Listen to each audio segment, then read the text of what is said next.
Power is Canada's Veterans Ombudsman, and he is with me now in our studio. Good to see you again. Thanks for being here to speak to us about this. This accounting error, as we understand it, goes back to 2002, lasted until 2012. Explain the mistake. What happened here? Well, we actually found out that it was a miscalculation error. And that was based on the fact that in 2016, when in the budget of 2016, they announced an adjustment to the disability award payment, which was in fact implementing one of our own recommendations. So exercising due diligence, what we tried to do is look at the calculations that would follow up on this improvement to the benefit, and to see whether the calculations were fair or not. And in the process of doing that, in looking at the indexation, because the payments in fact had to be de-indexed to find out what the base value was, we found out that there was a few years, like as you mentioned, 2003, 2010, where there was an error in indexation, where the provincial tax credit hadn't been taken into consideration. Okay, so this goes on for a number of years. How many people are we talking about that were affected? Well, we're by talking, the estimate from Veterans Affairs Canada is about 275,000 veterans that are affected, including veterans, survivors, and in some cases the estates of some of those veterans. And how much money are we talking about? Well, again, the estimate from Veterans Affairs Canada is 165 million or so. Right. So, but for each individual veteran, and my understanding is in some cases it's a few $100s a year. Yes, but in some cases it could be several thousand. Well, it will vary because again, every situation for every veteran is different. It's all based on personal circumstances, the extent of the injury, and that sort of thing. So everyone will be different, but there'll be a range of a few $100s to up to $2,000. And so in some cases where we're talking about old veterans, Second World War Korean veterans that may be getting war veterans allowance for low-income veterans, then it's a substantial, it's equivalent to maybe a monthly payment. So, so fair to say, if for those veterans who didn't get, and if they had received this payment, for many of them it would have made a big difference.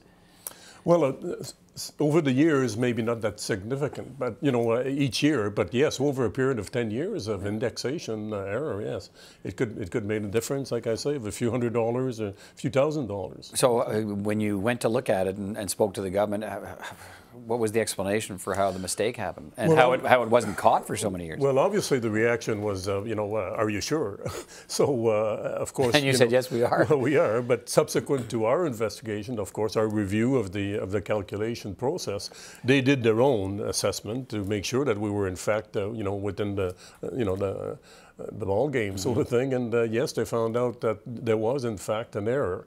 And of course, to us, I mean, the indexation for somebody who's got a fixed income, like a benefit for veterans, is the lifeline to survive every year increase in the CPI. So it's it's important. So my understanding is, in what we know of the details so far, is when you pointed it out and they acknowledged the mistake was happening, the Department of Veterans Affairs then began to restore that. They did the calculation the way it should have been done, which meant people started getting more money.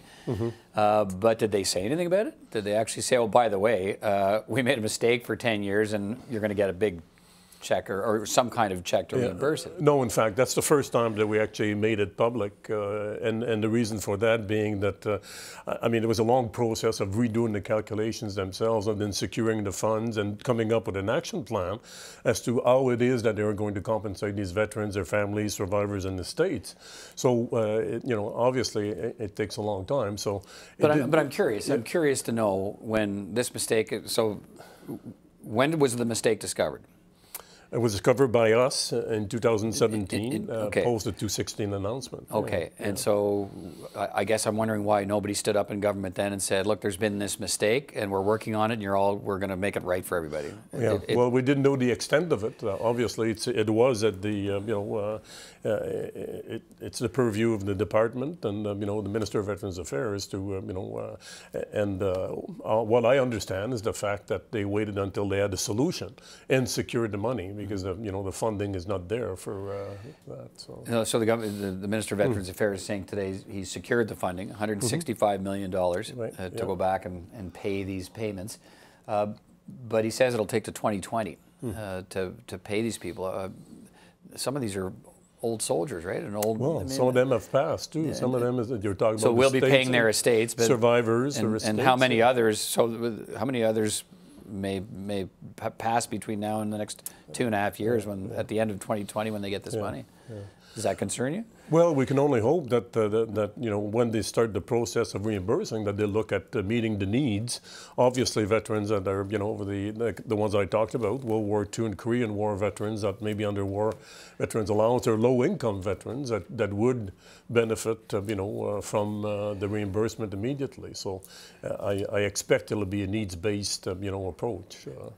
Whereas tracking down the estates and might not be as urgent. It's $165 million, which in the size of the government budget is maybe not that a huge amount of money in the big picture. Did you run into any pushback along the way with saying, look, we don't really want to move forward on this because we don't want to have to pay it back? Or once you pointed at the error, was the government willing to move quickly to try and fix it? Yeah, it was full cooperation from the, although that, like I said, we always tried to push, and realizing that the slow movement of machinery in government, but still, the response was good. The response was right away that, okay, we'll look into it, and so. We're also having another debate in this country today in Parliament about lapsed spending for veterans and so on. What's your message to the government on that? Because we know they're talking about it again today, that lots of money does not get spent, out of the veterans budget, and it can go anywhere. And the motion today from the NDP is to say, look, any money unspent must be spent to benefit veterans. Where are you on this? Well, I'm not a fiscal specialist or a politician. So to me, it's as long as the money is there to meet the needs of veterans and their families and supporting the programs and benefits adequately, that's what I'm concerned about. Right, but you spoke about it from the government side. Some of what we're hearing today is, look, this is a take-up problem. If veterans don't come to us and tell us they need the money, and sometimes it lapses, that's you've said a lot about how difficult some of these programs are to access. So what's your message for the government on lapsed spending as the man who represents veterans? Well, in the case of veterans and their families, I think what's important there is the message and the quality of their communications. I mean, if people don't know that benefits are available, they won't apply. They won't use the money. But if the communications are better and people know what programs they're entitled to and how to access them, then the money will be used to that effect. And I think, if my message, at least to Veterans Affairs Canada, would be that, to make sure that the programs are well known, well administered, so that the money is being used, for what it's actually, dedicated to. So. All right, Veterans Ombudsman Guy Parent, always a pleasure. Thanks for coming by to talk about this. Thank you.